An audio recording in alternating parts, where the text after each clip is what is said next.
Hi, here we are in Berlin in the first and only museum dedicated to the punk rock band Ramones. Here we are with Florian. Florian, your second name?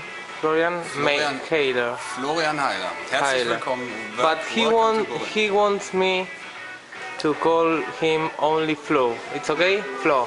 Yes. Okay, thanks. First of all, thank you for letting us here. It's a real pleasure for Argentina to be in such a great place. Do you know that in Argentina this one is very, very popular? So you well know that. So, I think I know, yeah. Yes. The Ramones were very popular in Argentina, and everybody there loves them. It's like Beatlemania, right? Yes, it's Ramones mania. Ramones mania in Argentina. Yes, in Argentina. Yeah. And the Ramones loved Argentina too, so it's like a mutual thing. Yes. Okay, the first question would be, we want to know your special relationship with the band. How and when did you become a fan of this band? Just like everybody else, when you're a young boy, you discover music, hopefully. If not, then not. But I discovered the Ramones early on when I was 14, 15 years old. There were a bunch of German punk bands that you also know in Argentina, like Die Toten Hosen. Yes. They were very famous in the 80s in Germany already, and they always had Ramones shirts, and you know, they were the starting punk band for me, and then I discovered the Ramones through them, and I was a Ramone, you know. And I could see a picture of Campino here, so yeah. he has visited this place several times, I guess. No, just once, but but enough to take the picture. Oh yeah. No, he did something for German TV, so he was here, you know, for German TV, introducing the Ramones Museum, which was very nice. And we do actually have quite some bands coming here occasionally to either play concerts or just hang out. Just to visit this place. Okay, it's time to go inside this place. Let's walk and see plenty of stuff dedicated to this band. Okay, first you become a fan. There are a lot of fans around the world, but from being a fan to running a museum, there's yet a long trip and a difficult trip you have to make. How this place began, in which way? What can you tell me about that? Well, first of all, I'm a collector, pretty much. And I started collecting Ramones memorabilia at my first show. I kept the ticket, I kept the shirt, and I kept the poster. So that was, you know, the start of a collection. And then after the Ramones retired in 1996, I just kept on collecting. And at one point, I had a few good things in my collection. I thought I had one of Johnny Ramone's jeans, and I had some stuff from all the various tours, like set lists and all that stuff. So so when the Ramones retired, I just kept on collecting because I still liked the band. Was it? I imagine you being a child and living a sad day that in 1996 when the Ramones separated. I wasn't sad at all. Nothing at all? No. I can't remember being sad. Okay.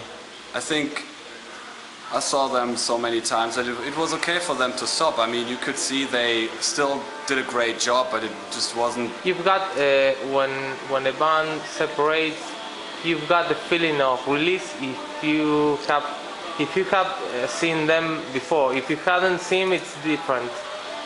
Probably, I don't know. But no, I saw them quite a few times, so I was lucky enough to see them, and I was lucky enough to meet them, and I knew they were very nice people, and I even after they retired, I kept in touch. You know, I kept in touch. Are you in touch right now? Yeah, I am. Yeah. With yes. them? Yeah, CJ Ramon. He just toured Argentina, I think. He's still very active, and I talk to him on a regular basis. Yes, he tours there quite often. Yeah. Yes. Okay. He's carrying on the Ramones torch. Yes, yes. Just like Marky Ramone, he's doing. He plays with a bunch of bands and he's still DJing and doing radio shows. I mean, the Ramones are still around in a way. You know, they're still there. They will never leave. They're in contemporary music. Everybody looks like, you know. He would be part of the gang. Everybody wears black leather jackets. Everybody wears, you know, Converse sneakers, whatever. So the Ramones are, you know, part of culture. So they will never go away. It is part of those bands that still today represents a lot for culture, you mean? Yeah, and I do think it represents a lot of, you know, there's still a good identification for people that are outsiders and outcasts and not beautiful and, you know, rich, but, you know, that are just individuals. Okay, well, here I can see a lot of pieces of memorabilia you proudly claim to have more than 500. Is it okay? More or less? To be honest, I never counted. I think I should count, but this is pretty much all I have. Okay. So I do have I do have some doubles and stuff like that. We can see here it's all you have. Pretty much. Okay, most. Yeah. You keep some stuff for you only? Yes. Okay. Okay. Well, I want you to choose one or two that mean something special for you. You got them in a real strange way, or just a present for the Ramones to yourself? There's two things. Okay. Let's start with the first. Okay. Over there. Let's go there. I follow you. Thank you. This is the Johnny Ramone section. Yes. Actually, the lights went out yesterday, so we have to fix the lights. Anyway, this is way brighter than now. But anyway, this is Johnny Ramone's jeans. Yes. He wore those on stage in the 1990s, and signed. Yeah, it's signed. Yeah. Okay. I swapped them for an Elvis Presley poster. Okay. Johnny, I asked Johnny what can I have, you know, what's memorabilia after you retire, and he said you can have one of my jeans, and I said what do you want to have for it, and he said get me an Elvis Presley poster, so I got him a poster from Elvis Presley. So that's one. Yes. Johnny's pants. Another. There's one more. Moving. Yes. If you know the movie Rock and Roll High School. Yes. Rocket to Russia. Well, yeah, but there's a movie called Rock and Roll High School. Yes. And the Ramones are in the movie. And there's a girl called Riff Randall, and she's camping outside the venue where the Ramones play. And every morning she gets up, and the first thing she's doing is kissing each individual member. And this is one of the original standees, not from that movie, not the one from the movie, but one of those that were released in 1977. And when I found this, I was just very happy. So this is one of my favorite pieces. I mean, it's probably not the most significant or whatever, but I like it. Yes, it means something special for you, let's say. I can just remember finding it and, you know, unwrapping it and putting it in the museum. I like it. I personally found interesting this original song lyric for Tommy Says, handwritten by Joe Ramone. Yeah. Nice present. Well, this, I mean, I get a lot of support from America, Yes. from the people around the Ramones that used to work with them. Yes.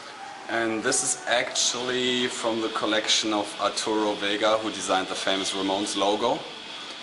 He lives in New York, and he's a big supporter of the museum. And so, I mean, a handwritten lyric from 1976, probably somewhere around. I mean, this you would never find anywhere. I mean, this is just, you know, treasure that has to be kept. But the Ramones Museum is able to show it to the fans. I mean, this would never pop up anywhere. I mean, you wouldn't find it.